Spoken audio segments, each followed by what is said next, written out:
Alors, bonjour. En fait, vous me connaissez pas et je suppose que je vous connais pas non plus. Mais فكرت بزاف et j'ai longtemps réfléchi avant de, avant de publier cette vidéo. En fait, je fais pas cette vidéo pour quelqu'un en particulier. Je la fais même pas pour pour qu'elle soit vue. Si elle est vue, ben tant mieux. Mais j'avais juste besoin en fait de parler. Là, on est sur le site Doctissimo et en fait, j'étais j'étais en train de surfer sur Internet, activité que je fais pratiquement tous les jours. Et de temps en temps, j'essaie de faire mon autodiagnostic. Euh, parce que là, parce qu'actuellement, je suis vraiment dans une phase très compliquée et où je ne vois plus en fait, le bout du tunnel.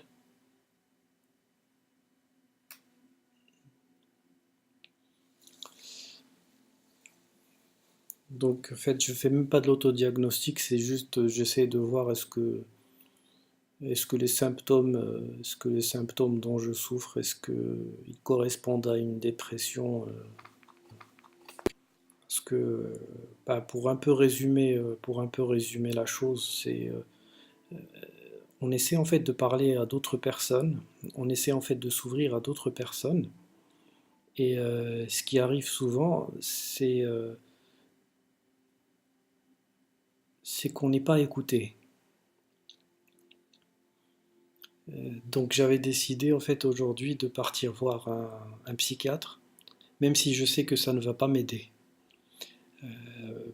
Pour des raisons que je vais peut-être discuter dans d'autres vidéos, parce que en fait, j'ai fait cette vidéo comme ça, comme une bouteille jetée à la mer. Je ne compte pas en fait développer en fait, cette chaîne YouTube et je compte en fait même pas. Je ne cherche rien du tout. Je ne veux que essayer de.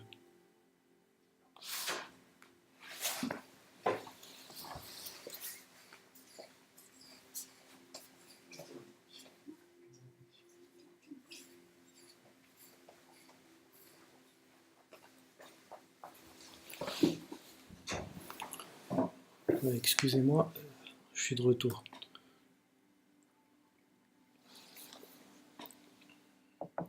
Comme vous savez, au Maroc, on boit beaucoup le thé à la menthe. Donc, je suis juste allé chercher en fait mon thé. Donc, en fait, ce que j'étais en train de dire, je suis en fait, je suis en fait en train de, enfin, je suis en train d'essayer de- d'extérioriser en fait une. Ce n'est même pas une douleur, c'est en fait une attente, l'attente de, l'attente que je puisse en fait enfin me reposer. Et me reposer signifie pour moi me reposer éternellement. Non, je ne suis pas quelqu'un de dépressif ou quelqu'un de d'impulsif. Parce que si j'étais impulsif, je viendrais pas en fait. En fait, je suis pas quelqu'un de dépressif dans le sens commun.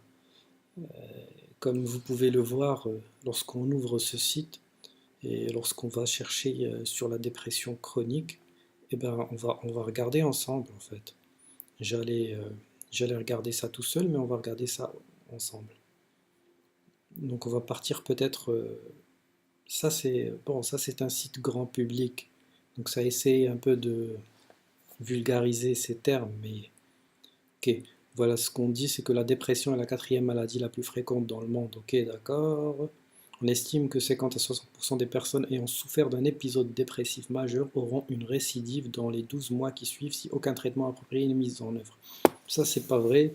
Les traitements, j'en ai eu, j'ai consommé des médicaments, j'ai essayé le sport. En fait, je fais toujours du sport et je suis, en fait, on va dire entre guillemets, en pleine forme, même si je pense être en train de, je pense que je commence à souffrir d'anorexie peut-être.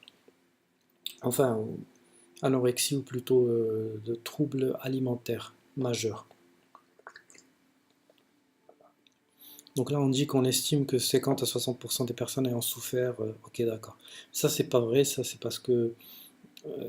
Enfin, c'est pas vrai pour mon cas. Je dis que ça, c'est une statistique. Donc, une statistique, ça essaie en fait de trouver une certaine cohérence globale ou essayer en fait. Ça essaie en fait de trouver du sens. Donc, dans ce qui a peut-être pas de sens. Euh, Ça essaie en fait de sortir avec des chiffres. Voilà. On dit que dans 25% des cas, cette rechute va marquer le passage à la chronicité. En fait, ce que je peux dire sur ça, je peux dire que dans ma vie, j'ai fait en fait j'ai peut-être eu plusieurs tentatives de suicide. Je vais peut-être dire que il y a eu en fait quatre qui étaient sérieuses et peut-être et d'autres tentatives qui étaient plus en fait du self-harm, on dit ça en anglais, je pense qu'en français c'est de c'est de la mutilation peut-être. Ce n'est pas vraiment de la mutilation, mais c'est peut-être c'est se faire mal en fait. C'est tout simplement je me faisais mal en fait. Je me faisais mal à moi-même, donc par différentes méthodes. Ça veut dire que souvent la méthode la plus discutée ou la plus enfin la méthode à laquelle on pense directement, c'est se tailler les veines ou se tailler les bras ou se tailler les bras avec un rasoir ou avec peut-être un objet tranchant, une lame. Mais ce genre, en fait, ce genre de comportement concerne en fait et beaucoup plus, on va dire, le fait de se faire mal à soi-même peut prendre différentes formes en fait. Donc moi en fait, je me suis taillé les veines, ça c'est vrai. J'ai encore des cicatrices et j'ai fait ça pendant 8 mois. Donc je n'arrivais pas en fait à dormir la nuit. Donc ce que je faisais, c'est que je restais, euh, je restais debout toute la nuit et, euh, et je me taillais les veines en écoutant de la musique. Et donc j'avais du sang en fait qui coulait, mais ça ne me dérangeait pas plus que ça.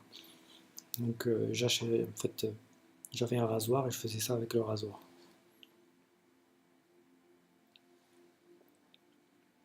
Et après cela, bon, qu'est-ce qui s'est passé après cela? Euh, j'ai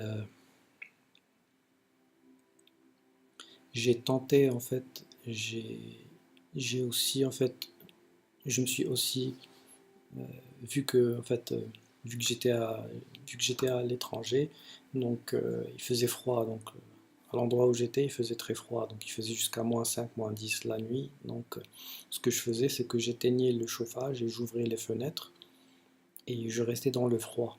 Donc ce froid, en fait, la conséquence, c'est que mon corps commençait à travailler, commençait à fournir de l'énergie, ou il commençait en fait à essayer de se réchauffer. Donc le fait que mon corps essayait de se réchauffer, qu'est-ce que ça me faisait en fait concrètement? Concrètement, ça me calmait. Donc ça me permettait en fait de me concentrer sur le froid et sur la sensation de froid plutôt que de me concentrer sur les douleurs psychologiques qui étaient intenses, qui étaient bien supérieures à cette sensation de froid.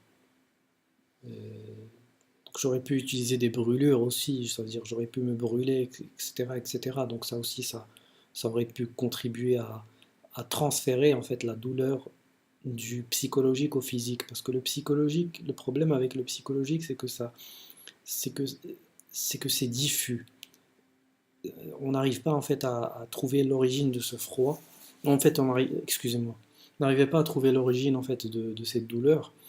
Donc ce que ça faisait, ce que ça fait en fait, c'est qu'on sent un malaise qui est en fait généralisé, qui n'est pas qui est localisé nulle part. Et c'est très difficile à endurer. Donc je reviens à ça, je reviens à ces statistiques. Donc ces statistiques peuvent être vraies, moi j'en doute pas. De toute façon, les statistiques sont prises sur un échantillon. On dit que l'échantillon est, enfin, on dit l'échantillon il peut être pertinent comme il peut vouloir dire tout et son contraire. Donc, ok, on va prendre cet échantillon, donc 25% des cas, on dit que si la dépression n'a pas été traitée. Mais on oublie une chose, c'est qu'il n'y a pas de traitement systématique ou il n'y a pas de traitement pour toutes les dépressions. Et je ne me rappelle plus du chiffre vraiment, mais il y a plus de 40%, si ma mémoire est bonne, des dépressions, parce que j'avais lu un truc sur les nanotechnologies. Donc, vu que je suis passionné, en fait, passionné, euh, vu que moi-même je suis dans le domaine en fait des nouvelles technologies, etc., etc., donc je suis plutôt, enfin, je viens plutôt de la branche scientifique plutôt que de la branche littéraire. Donc, ce que je veux dire, c'est que vu que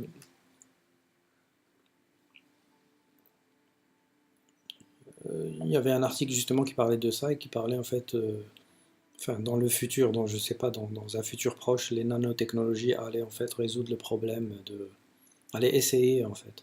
Parce qu'il faut jamais dire résoudre le problème parce que voilà, l'histoire nous montre qu'en fait, nouvelle technologie révolutionnaire, qu'on pense être révolutionnaire, etc., cette technologie a toujours ses défauts et ses limites surtout, ses limitations, des limitations qu'on ne voit pas actuellement parce que cette technologie justement n'est pas à l'œuvre actuellement. Là je vais parler pendant 2 heures et je pense que je vais ennuyer la majorité des personnes qui vont écouter. Mais, euh, mais en fait, comme j'ai dit, je m'exprime pour moi-même. J'essaie en fait, c'est peut-être ça ma thérapie, parce que j'allais voir un psychiatre aujourd'hui. Et en fait, ce que j'allais lui dire, j'allais m'asseoir avec lui en fonction de comment il me parle, parce qu'au Maroc, je vais dire quelque chose. Le Maroc, un pays que j'aime beaucoup, c'est mon pays, et, euh, et je veux juste insister sur ça, sur ce point-là. Je ne suis pas nationaliste, c'est-à-dire je suis pas nationaliste, c'est-à-dire je ne, je ne suis pas nationaliste exacerbé, donc je n'ai pas ce nationalisme exacerbé qui dit que tous les pays c'est de la merde et le Maroc c'est le plus beau pays du monde. Non, mais j'aime mon pays, parce que ça reste mon pays, parce que le pays dans lequel on est né, le pays où on a grandi, ça restera toujours notre pays. Et je le dis, je le répète. J'ai passé plusieurs années à l'étranger, etc., etc. Mais le Maroc, ça reste mon pays parce que je suis né ici. Peut-être que si j'étais né en France et que j'aurais passé mes premières années justement euh, en France, peut-être que j'aurais juste une relation un peu nostalgique de mes parents ou une vision, une relation peut-être que j'aurais peut-être juste une relation de mes parents, de la vision de mes parents sur mon pays d'origine, etc., etc., ou de mes grands-parents, voilà, sur ce pays que je ne connaîtrais pas, que je n'aurais pas connu. Mais j'aurais toujours considéré la France ou n'importe quel autre pays dans lequel j'aurais grandi et, comme mon pays. Et ça, je trouve que c'est très très important de noter ce point. Euh, donc, revenons à nos moutons. Donc, je parlais justement Donc voilà, je parlais justement du Maroc et en fait, du système de santé marocain. Donc d'abord, il y a très très peu de psychiatres. Je ne sais pas combien il y a de psychiatres par habitant, mais ce chiffre est vraiment super bas. Donc vous allez dire que vous allez dire que les autres spécialités, ce n'est pas mieux, etc., etc., etc. En tout cas, euh, nous sommes en train de, nous sommes en fait en train de vivre peut-être une période de transition, une période de changement au Maroc. Enfin, je l'espère, on l'espère tous. Donc, je ne sais pas si les choses vont évoluer, si elles vont évoluer dans le bon sens. Je l'espère. Euh, je dis ça, et en plus, je suis en train de dire ça alors que je suis dans une dépression totale et dans un état mental euh, vraiment catastrophique. Euh, je parle et je suis moi-même et je ne suis pas moi-même. J'ai des fois une sensation de dépersonnalisation. Je sens qu'en fait, je suis dans ce corps, mais en même temps, je ne suis pas dans ce corps, en tout cas. Ne parlons pas de ça. Donc, donc avançons sur la dépression chronique. Donc, ok, d'accord. Donc, je disais qu'il n'y avait pas beaucoup de psychiatres. Je disais qu'il n'y avait pas beaucoup de psychiatres, en fait. Je vais vous dire un truc. Ça arrive lorsqu'on prend en fait son ordinateur, lorsqu'on ouvre son ordinateur et on décide de parler comme ça, de balancer des idées. Donc, en fait, j'ai essayé en fait d'ouvrir cette page pour justement avoir un fil conducteur et suivre en fait une idée, mais je déraille à chaque fois. Je déraille à chaque fois parce qu'il y a beaucoup de choses à dire en fait. Et il y a beaucoup de choses à dire sur ce sujet. C'est un sujet qui peut prendre, je sais pas, plusieurs heures, même pas plusieurs heures, plusieurs jours, plusieurs mois. On peut vraiment discuter de ce sujet longtemps. Mais je suis pas là pour, je ne me présente pas comme un expert ou quoi que ce soit. Je suis juste en train en fait, d'essayer d'extérioriser toute cette douleur. Parce que, ok, donc juste on finit sur le point des psychiatres. Donc ce que je voulais dire, c'est que je voulais en fait cet après-midi, je voulais aller chez un psychiatre, m'asseoir, aller le voir, en fait, trouver déjà quelqu'un qui est honnête et qui est sincère. Parce que lorsqu'on ouvre Internet et on commence à chercher, enfin, j'ai mes parents médecins, mais je veux pas en fait inclure mes parents dans tout ça. Ouais, vous allez dire le tabou de la maladie mentale au Maroc, etc., etc. Oui, peut-être que c'est ça. Peut-être que lorsqu'on en parle justement à ses proches, ben, la seule chose que les proches vont dire, ou la première chose qu'ils vont dire, c'est quoi? Enfin, la première chose qu'ils vont dire, c'est ouais, tu vis peut-être une déprime. Une déprime. Donc ça veut dire quelque chose de mineur. D'accord. Donc est-ce qu'on peut changer les choses? Je ne pense. Enfin, on peut essayer, mais c'est super compliqué. Donc, ce que je voulais dire, je voulais partir voir un psychiatre, justement, chercher par moi-même et trouver un psychiatre parce que j'avais pas envie d'être recommandé par ma mère ou mon père ou qui que ce soit, donc je voulais le trouver moi-même.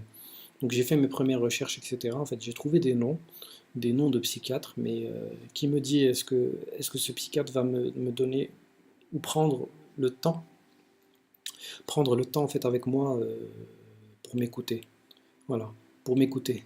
Et est-ce qu'il va vraiment m'écouter? Est-ce qu'il va vraiment m'écouter? Parce que ce dont j'ai besoin, et je le dis et je le répète, en fait, en fait, si je dis de quoi j'ai besoin, en fait, je vais simplement dire d'euthanasie, point à la ligne. Ok. Ça, c'est quelque chose qui ne changera pas parce que quelqu'un qui a fait plusieurs tentatives de suicide, etc., etc., etc., c'est pas quelqu'un qui pense au suicide d'une façon, en fait, comment dire, d'une façon impulsive ou parce que, je sais pas, parce qu'il lui est arrivé un événement, en fait, un événement externe et en fait, qui a provoqué cette crise ou qui a provoqué en fait euh, un, un- comment dire, qui a provoqué justement un sentiment peut-être de colère ou ou de désespoir, etc., etc. Non, ce n'est pas un événement externe, ponctuel, etc., qui fait que on se sent comme ça. C'est la dépression majeure, eh ben, on peut la regarder ensemble. Donc voilà, donc je voulais juste aller parler à quelqu'un. Et je voulais en fait lui poser cette question. euh, Après avoir discuté avec lui peut-être pendant 30 minutes ou 1 heure, ou je sais pas, à la fin lui poser cette question, lui dire est-ce que, vu que des pays le font actuellement, par exemple la Belgique et la Hollande, et aussi la Suisse un peu, donc euh, lui demander est-ce que vous pensez que l'euthanasie est quelque chose d'acceptable? Est-ce que l'euthanasie est quelque chose d'acceptable? Est-ce qu'il est acceptable pour vous, pour, euh, pour un médecin? Parce qu'il y a des médecins qui, moi je dis bien sûr, il y a des médecins bien sûr en, comment dire, en Belgique et en Hollande qui acceptent des patients qui ne sont pas mourants, qui ne sont pas en fin de vie physique, mais qui, qui sont fatigués de vivre en fait, qui sont fatigués de vivre parce que la souffrance est, est trop forte.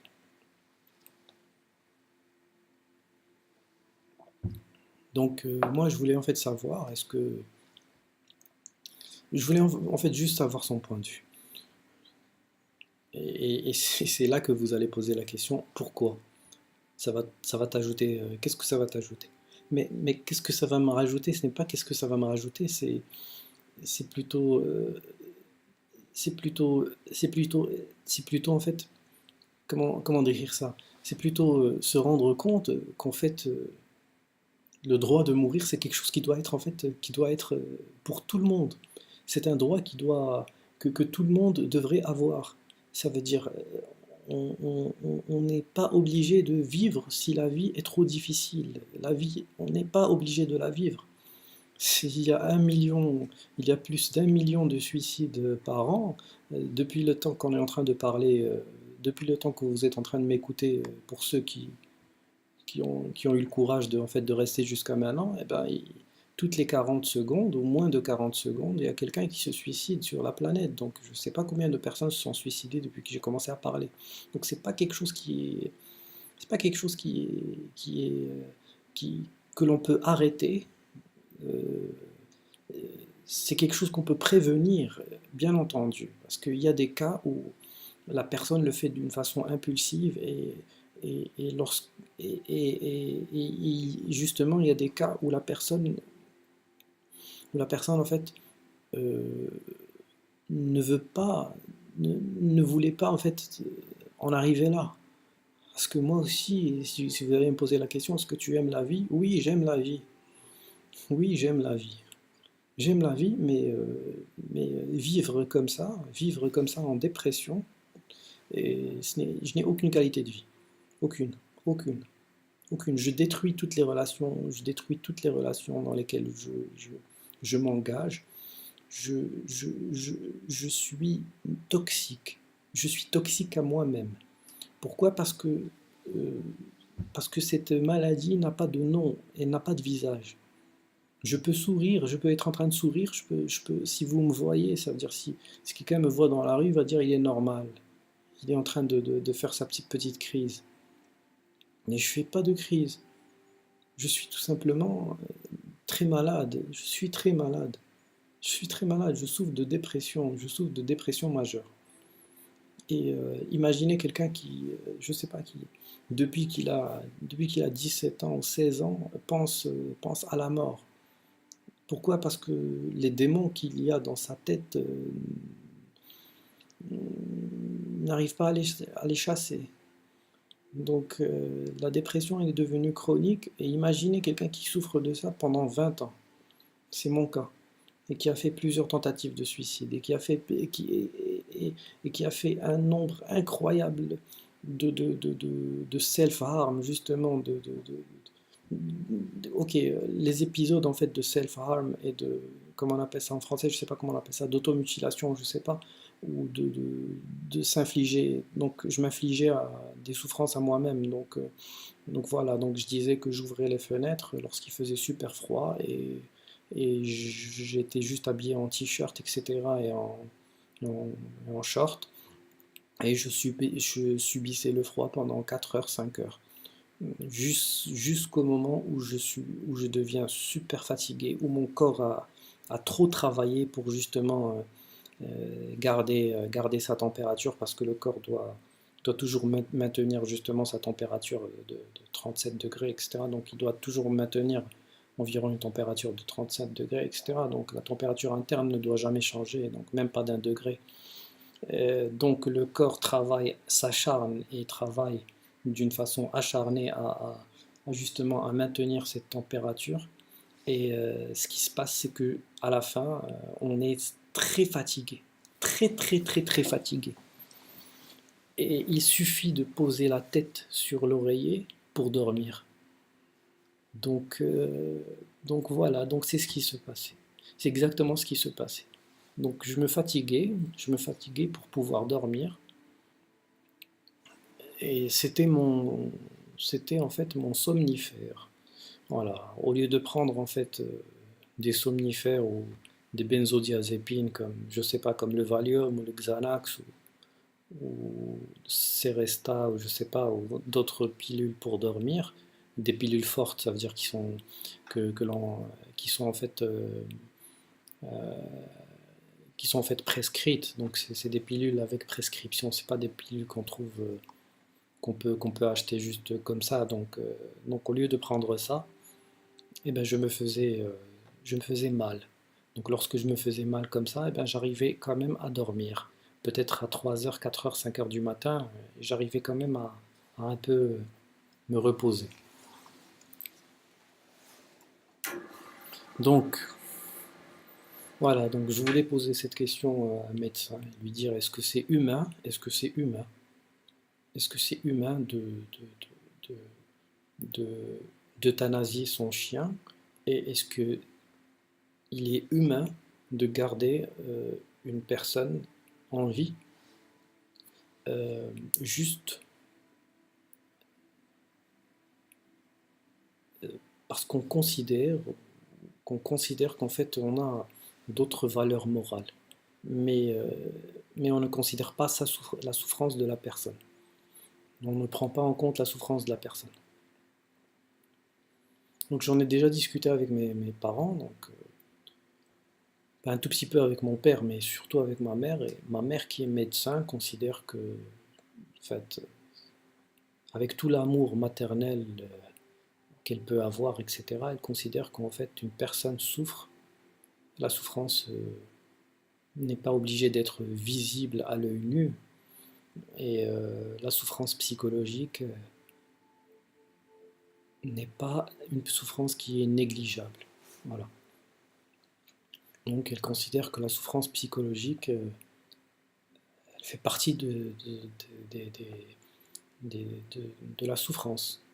Et ce n'est que la personne qui subit cette souffrance qui peut juger est-ce qu'elle est euh, est-ce que l'on peut, est-ce qu'elle est endurable ou est-ce qu'on ne peut pas l'endurer.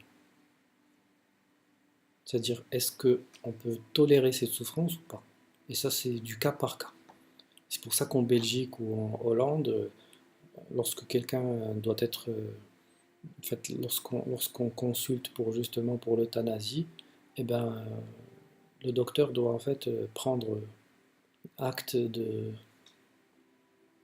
des souffrances de la personne et juger est-ce que cette personne souffre tout simplement, mais pas vraiment juger est-ce que ces souffrances sont vraiment intolérables ou pas. Ça ce n'est pas au docteur et ce n'est à personne, je, je, je considère, de, de, de choisir la qualité de vie de quelqu'un et de dire que oui, cette qualité de vie ou cette façon de vivre, elle est acceptable pour toi. On ne peut pas imposer en fait sa vision à l'autre. Parce que chacun a sa qualité de vie, chacun ce qu'il considère comme être une bonne qualité de vie ou pas. Ce n'est pas à l'autre de t'imposer en fait, de t'imposer sa vision des choses. Personne n'a le droit, tant que tu ne fais pas de mal à personne, ben, personne n'a le droit en fait de t'imposer quelque chose alors que tu ne fais de mal à personne. Voilà. Donc là, voilà, on va regarder ça. On regarde la dépression précoce, problèmes hormonaux, ça je ne pense pas, ça je pense que... Ouais, problèmes de sommeil, on en parlera une autre fois. J'en parlerai peut-être une autre fois. Mais ça c'est un grand mensonge, je ne sais pas d'où est-ce qu'ils sortent ce chiffre. Ainsi, 80-90% des patients souffrant de dépression profonde peuvent être traités avec succès. De plus, un traitement bien suivi, parce que moi j'ai déjà suivi plusieurs traitements, okay, pourrait permettre de ramener le taux de rechute de 60% à 10%. Donc c'est écrit par le docteur Max Fleury et je suis curieux de voir, enfin quelqu'un qui écrit un article et qui ne met pas d'annotation à côté de ça, de ce chiffre-là. 80 à 90%. Mais j'aimerais bien une annotation, ça veut dire d'où est-ce que tu sors ce chiffre? Parce que je peux sortir d'autres en fait statistiques qui ne disent pas la même chose. Ok, on va voir les médicaments qui prescrivent. Ok. De 6 à 8 semaines. Moi j'ai suivi des traitements beaucoup plus longs que ça, au cours duquel le patient est vu régulièrement. Régulièrement, c'est toutes les 2 semaines. Il se moque de qui celui-là? Régulièrement, c'est toutes les 2 semaines pour eux. D'accord. Pour un suivi psychologique et l'ajustement des doses, suivi d'un traitement d'entretien poursuivi pendant au moins 6 mois. Donc ça, c'est pas une dépression chronique. Parce que quelqu'un d'abord qui prend des médicaments seulement pendant 6 à 8 semaines, ça c'est pas beaucoup du tout. Et voilà, j'essaie en fait de trouver en fait une source. Ça c'est vraiment grand public, mais grand public de chez grand public. Parce que, ok, guide des médicaments. Donc on peut aller voir antidépresseur, qu'est-ce qu'il prescrit comme antidépresseur.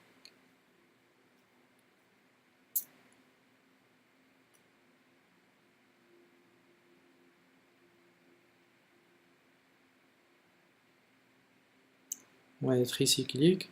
Tianépine tricyclique, j'en ai déjà pris.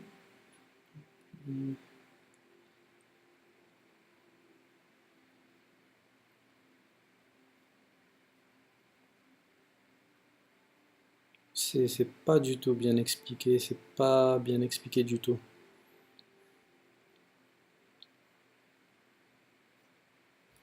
Le médecin évalue les changements après un minimum de 3 semaines. C'est pas ce qui se... Anxiolytique.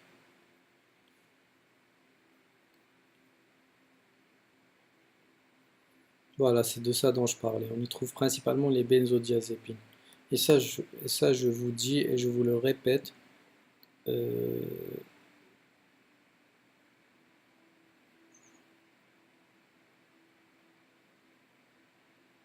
ça, je vous le dis, je vous le répète, ne jamais utiliser ces médicaments. Pas plus de 3 semaines. Et je dirais même 2 semaines.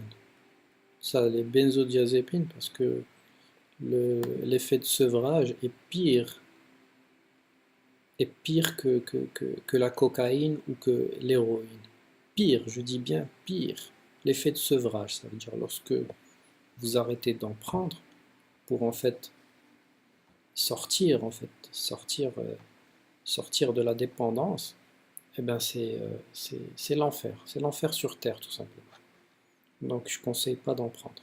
Enfin, pas plus. Eux, ils disent 12 semaines. 12 semaines, c'est énorme. 3 mois.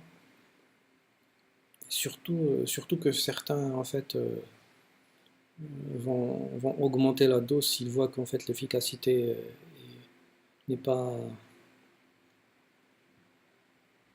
n'est pas prouvée, n'est pas suffisante. Comment se passe le traitement? Ok. Ne devant pas excéder. Attention, durant toute la durée de la prise et de ne pas boire de l'alcool. Ok, d'accord. Donc voilà. Donc en fait, eux, ça c'est un site qui simplifie en fait la dépression, mais bon, la dépression, elle est souvent, ou je dirais tout le temps, ben, dans mon cas en tout cas, accompagnée d'anxiété, de problèmes de sommeil, de problèmes d'alimentation, de stress, enfin le stress relié à l'anxiété, de douleurs, en fait, de douleurs comment dire, de douleurs physiques, voilà. Euh, et voilà. Donc là, donc là c'est super simplifié, c'est, comme j'ai dit, c'est pour le grand public, etc. Ce n'est pas vraiment un site sur lequel on peut trouver des informations en fait, précises. Euh, voilà, donc ce que je voulais montrer, ce que je voulais montrer aussi, c'est, et ce que je voulais dire surtout, c'est comment, comment fait-on, comment fait-on, comment fait-on pour, euh, pour s'en sortir. En fait, on peut toujours essayer d'essayer de s'en sortir si on trouve qu'en fait il y a un espoir, parce que je le dis, je le redis. Lorsqu'on considère qu'en fait il y a un espoir, ben, il faut se battre pour cet espoir. Et lorsqu'on considère qu'en fait on est trop fatigué, on n'arrive pas en fait on n'arrive pas à passer le cap. Je ne sais pas combien d'êtres humains meurent par jour. On peut les compter en, je pense, 50 000, 60 000, 70 000, enfin beaucoup, un chiffre très très élevé. Est-ce que c'est grave? Ben, justement, se donner la vie ou naître, c'est justement mourir, parce qu'on va tous mourir. Donc, est-ce que c'est grave? Je ne comprends toujours pas en fait euh, le fait que ce droit de mourir va prendre beaucoup de temps pour en fait être accepté par déjà par les sociétés occidentales, parce que ça commence juste, comme j'ai dit, ce droit n'existe qu'en Belgique et qu'en Hollande. Et ce que je veux dire, est-ce que ce droit, est-ce qu'il va prendre beaucoup de temps pour être, enfin pour exister pour tout le monde? Moi comment je vois la chose, euh, je vois la chose, aller voir un médecin, aller voir son médecin, demander à ce qu'on soit vu par son médecin, et si ce désir en fait de dormir et de dormir peut-être plus que d'habitude, de dormir, de se reposer, c'est un désir de se reposer. Et si ce désir de se reposer reste et est toujours présent chez la personne, malgré en fait, malgré les traitements, malgré les médicaments, etc., etc., etc., malgré les séances chez chez le psychiatre, etc., etc., etc., eh ben, il faut considérer que en fait, cette personne, elle tient à son choix et que son choix n'est pas impulsif. Et dans ce cas-là, la personne signe un document qui dit que elle est d'accord et elle veut être euthanasiée. Pourquoi? Parce qu'elle ne veut pas mourir cachée, seule, dans une chambre d'hôtel, dans une forêt, etc., etc. Elle ne veut pas mourir dans la douleur et dans la solitude. Personne. Personne ne veut mourir de cette façon-là. Personne. C'est très difficile de cacher ça à ses proches.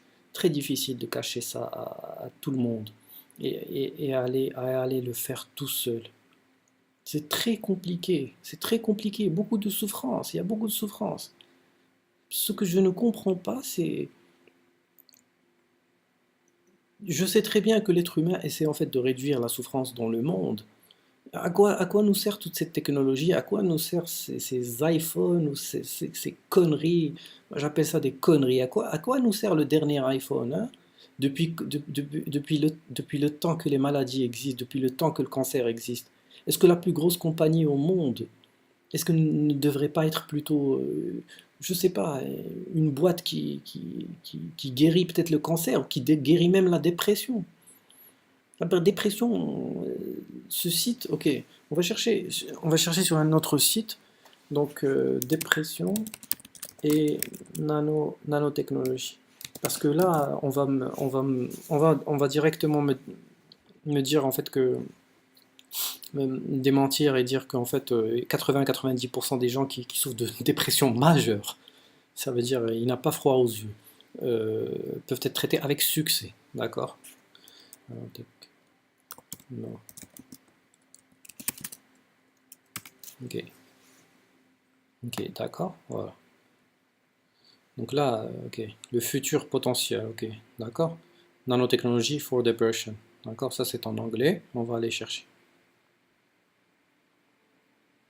Voilà, 33%. 33,33% de ceux qui cherchent en fait un traitement psychiatrique pour leur dépression, il n'y a aucune drogue qui peuvent leur fournir en fait qui peut être un traitement en fait, voilà, thérapeutique, qui peuvent être en fait, qui peuvent faire office de traitement, d'accord? Donc là, qu'est-ce qu'il dit? In fact, sometimes, ok, voilà, ça c'est vrai, les antidépresseurs, en fait, ils augmentent même en fait le degré de la dépression, etc., etc., etc., etc. Voilà. Donc ils disent qu'avec la dépression, ok, regardez très bien ce qu'ils disent. Et ça, le site Doctissimo Bisounours, il ne parle pas en fait de ça. Donc il dit quoi? Il dit with depression predicted to become the number one global disease burden by 2030. Donc ça veut dire quoi? Donc en 2030, la dépression va devenir la première maladie. Ben, je le dis, moi en fait, ma dépression, je ne sais même pas comment la décrire. Euh, c'est quelque chose que je n'arrive pas en fait à décrire. Et c'est pas quelque chose que parce qu'on ne le voit pas, n'est pas important. Même l'OMS, l'Organisation mondiale de la santé, elle considère que la dépression fait partie des maladies handicapantes et des principales maladies handicapantes avec quoi? Avec le cancer, avec le mal de dos, voilà, avec le cancer et le mal de dos. La dépression, elle fait partie des maladies principales et majeures de ce temps. Pourquoi? Parce qu'il y a trop de difficultés dans le monde. Les gens ne vivent plus, non plus, même plus d'espace pour vivre. L'espace. Il n'y a même plus d'espace pour vivre. Moi, ma dépression, elle est peut-être génétique, elle est sûrement génétique parce que du côté de mon père, voilà, elle est génétique, elle est 100% génétique parce qu'elle est bien ancrée. Et voilà, lui, il parle de 33%, donc 33%, un tiers. Là, je pense qu'il parle de un tiers. Donc ça, c'est un chiffre, ça, c'est aussi un chiffre qu'il faudra démontrer. Mais le chiffre de 80-90%, ça, c'est un chiffre qui est totalement fantasmé. Mais en plus, on parle même pas de toutes les dépressions. Il parlait en fait de dépression chronique qui pouvait en fait être, qu'on peut traiter à 80 jusqu'à 90%. Ça c'est vraiment une blague et ça c'est la blague du jour. En tout cas, là je pense que je vais arrêter la vidéo parce que j'ai trop parlé et je me sens et je suis trop fatigué. J'ai rien foutu aujourd'hui, j'ai rien fait aujourd'hui, mais je suis très fatigué. Je suis très fatigué et je me sens pas bien. Qu'est-ce que vous voulez que je vous dise? Peut-être que je ferai d'autres vidéos, peut-être pas. On verra. On verra. On verra. On verra. D'accord? Donc, je vais arrêter la vidéo.